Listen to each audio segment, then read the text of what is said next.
ایک سوال کرتے ہیں، ہم نے تو بڑا مانگا، ہماری تو سنتا نہیں. تو وہ کہتا ہے اجیب دعوت الداع اذا دعان، میں ضرور سنتا ہوں، یہ ہو ہی نہیں سکتا کہ میں نہ سنوں.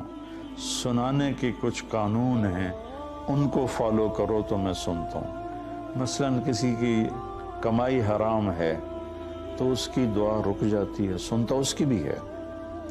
لیکن دعائیں قبول ہونے کے لیے ایک حدیث یاد آ گئی. ایک صحابہ نے عرض کی، یا رسول اللہ اريد ان تستجاب دعوتی، میں چاہتا ہوں میری دعائیں قبول ہوں. آپ نے فرمایا اجتنب من اکل الحرام تستجب دعوتک. یہ بڑے زمانے بعد مجھے یہ جملہ یاد آیا. آپ نے فرمایا حرام کھانا چھوڑ دے، تیری دعائیں قبول ہوں گی.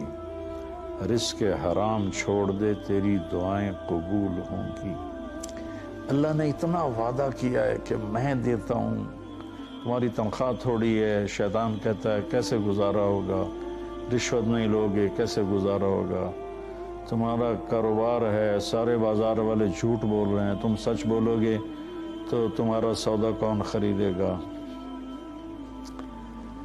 تو اس سب کا اللہ نے کہا الحمدللہ رب العالمین.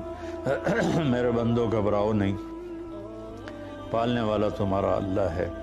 صرف تمہیں نہیں پالتا، کل کائنات کو پالتا ہے. ان اللہ الرزاق ذو القوۃ المتین. قرآن شروع کیا الحمدللہ رب العالمین، قرآن کو ختم کیا قل اعوذ برب الفلق، قل اعوذ برب الناس. رب پہ شروع کیا، رب پہ ختم کیا. کہ اس میں ہمیں بہت دھوکہ لگتا ہے کہ روٹی کہاں سے کھائیں گے، بچوں کی فیسیں کہاں سے دیں گے.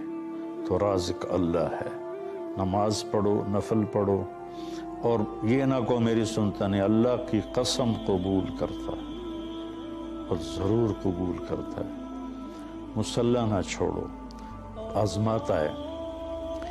ایک دعا میں 10 سال مانگتا رہا، دعا نہیں چھوڑی، اور ہمیشہ یہ کہتا میرے مانگنے میں کمی ہے، دینے والا بہت کریم.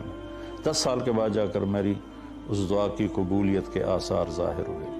ہم 2 منٹ کی مانگتے ہیں اور وہ بھی آنکھیں اوپر ہوتی ہیں اور آمین آمین، اور مولوی صاحب رٹی رٹائی دعا مانگتے ہیں. وہ تو دعا ہی نہیں. جو فرضوں کے بعد دعا کی جاتی ہے وہ تو رٹے رٹائے جملے ہیں. دعا کیفیت کو کہتے ہیں، نہ کہ چند الفاظ کو.